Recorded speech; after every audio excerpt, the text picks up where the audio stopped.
આગળ વાત કરીશું વડોદરાથી। વડોદરામાં નવરાત્રી પહેલા વડોદરાના ગરબાને લઈને નવા વિવાદે જમાવટ કરી છે। આચાર્ય સુરસાગરજી મહારાજે શહેરના ગરબા આયોજકોને ખુલ્લી ચેતવણી આપી છે।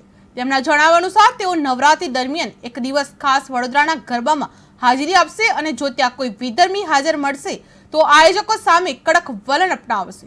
આચાર્યએ સ્પષ્ટ કહ્યું હતું કે ગરબા માત્ર ધાર્મિક અને सांस्कृतिक पर्व है जेमां हिंदू रीति रिवाज अनुसार मर्यादानुं पालन थवुं जोईए।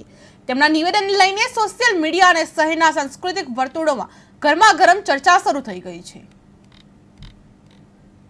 वडोदरा शहर में होने वाले गरबा के आयोजन में मैं जाने वाला हूं एक दिन के लिए, और मैं ऐसे आयोजन में नहीं जाता, लेकिन इस बार मैं जाने वाला हूं। और ये वार्निंग है उन लोगों को जितनों ने गरबा के आयोजन किया हुआ है वडोदरा में। अगर तुम्हारे गरबा में एक भी मियाँ नजर आ गया तो तुम्हारी खैर नहीं। ध्यान रखना, कोई भी विधर्मी, कोई भी गोमाता का मांस खाने वाला व्यक्ति तुम्हारे गरबा में आकर